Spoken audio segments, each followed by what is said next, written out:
দুই প্রতিদ্বন্দ্বী চ্যানেল জি বাংলা এবং স্টার জলসার মধ্যে চলছে হাড্ডাহাড্ডি লড়াই। প্রতিটি চ্যানেলেই আসছে নতুন নতুন সিরিয়াল। জি বাংলাতেও আসছে নতুন সিরিয়াল তারে ধরি ধরি মনে করি। নিমফুলের মধু শেষ হওয়ার কয়েক মাস পরে টেলিভিশনে ফিরছেন পল্লবী শর্মা।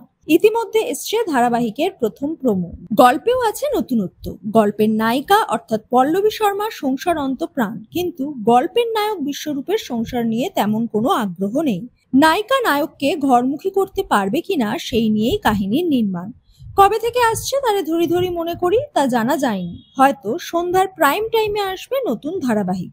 এর জন্য শেষ হতে পারে বেঙ্গল টপার সিরিয়াল। প্রায় 2 বছর চলার পর বন্ধ হচ্ছে জি বাংলার পপুলার সিরিয়াল ফুলকি। গল্প আর বেশি এগোতে চাইছেন না নির্মাতারা, তাই এ মাসেই শেষ হবে ফুলকির শুটিং।